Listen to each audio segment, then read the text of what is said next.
हनुमान जी का किया हुआ मंगलाचरण, हनुमान नाटक का मंगलाचरण बहुत प्यारा मंगलाचरण है। बहुत भाव से श्रवण करें मंगलाचरण। कल्याणानां निधानम कल्याणानां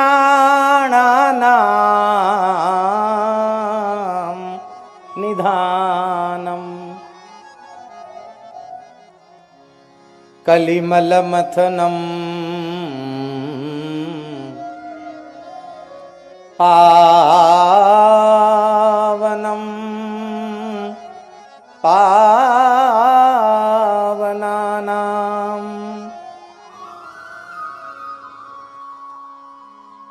पाथेयं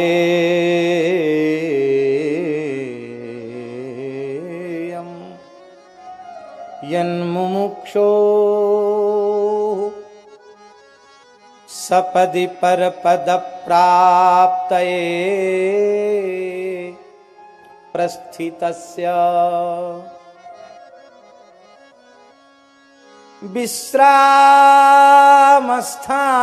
विश्रामस्थानमेकं कविवर वचसां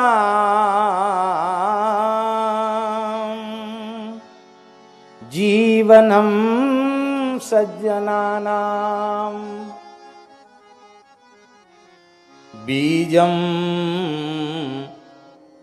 धर्मद्रुमस्य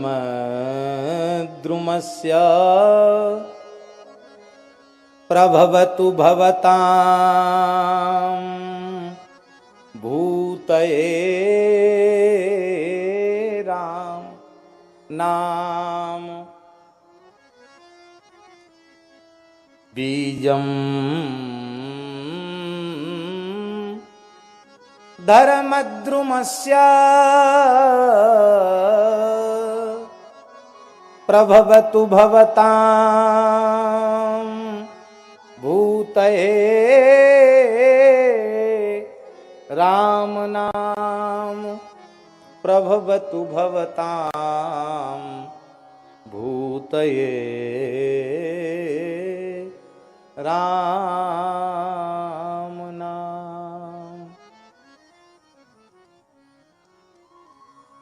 हम आप सबका राम नाम कल्याणकारी हो, हमारा आप सबका श्री राम नाम कल्याण करे, हम सबके लिए कल्याणकारी हो, हम सबका मंगल करे, कल्याण करे। कैसा राम नाम? कल्याणानां निधानम, समस्त कल्याणों का निधान है। कल्याणस्य निधानम नहीं, कल्याणानां निधानम। जितने भी वेदादि शास्त्रों में कहे गए कल्याणकारी साधन हैं, वे समस्त साधन श्री राम नाम से ही उत्पन्न होते हैं। एक भाव तो ये उनका निधान है, वहीं से राम नाम से ही कल्याणकारी साधन प्रकट होते हैं। दूसरा भाव, स्वामी जी, कल्याण के जितने साधन हैं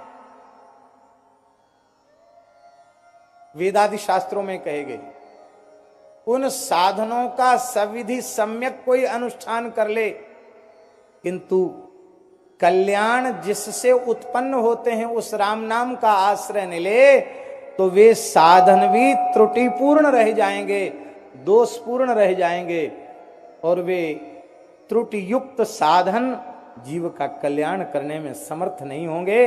इसलिए प्रत्येक साधन के साथ राम नाम का पुट रहना ही चाहिए। बिना राम नाम के कल्याण संभव नहीं है, बिना हरि नाम के कल्याण संभव नहीं। कल्याणानाम निधानम। और ये राम नाम कैसा है? कलिमल मथनम। और किसी भी साधन से कली के दोषों की निवृत्ति नहीं होगी। यदि कली के मल से, कली के दोषों से बचने का यदि कोई श्रेष्ठतम सरलतम साधन है, तो वो साधन है श्री राम नाम। कलिमल मथनम।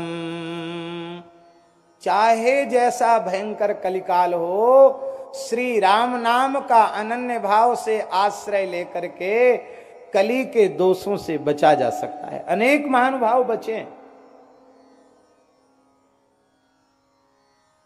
और ये कैसा है, पावनम पावना नाम, पवित्रों को भी पवित्र कर देने वाला है।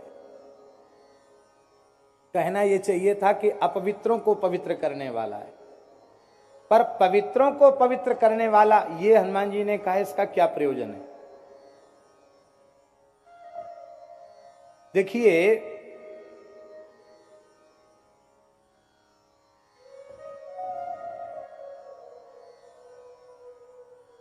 योग, यज्ञ, तीर्थाटन, दान, जप तप आदि जो साधन हैं, उन साधनों को करके साधक एक बार पवित्र तो हो गया,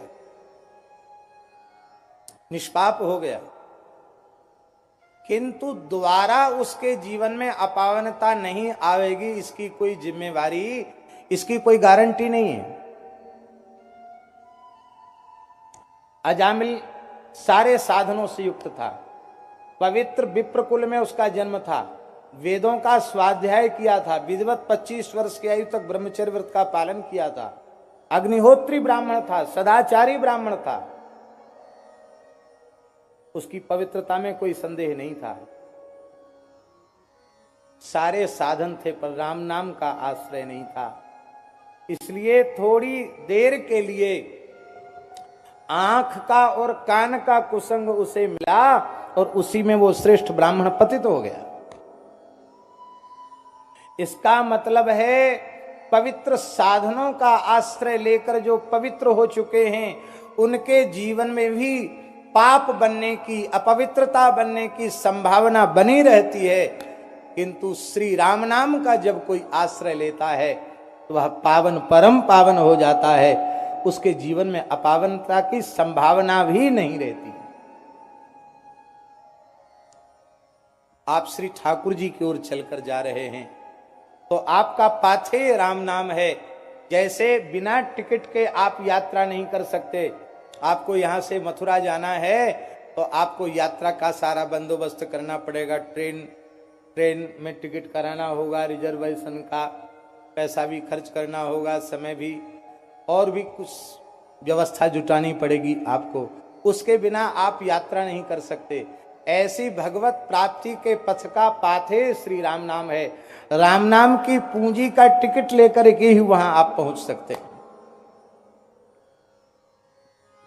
बड़े से बड़े विद्वानों को, व्यास, वाल्मीकि प्रभृति ऋषियों को भी विश्राम श्री राम नाम में ही मिलता है।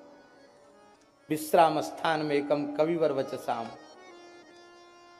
और ये राम नाम सज्जनों का तो प्राण है, जीवन है, धर्म रूपी वृक्ष का बीज है। इसका मतलब है धर्म का बीज अर्थात सार सर्वस्व भी राम नाम है, और राम नाम से ही धर्म रूपी वृक्ष उत्पन्न होता है। ऐसा राम नाम कल्याण का है।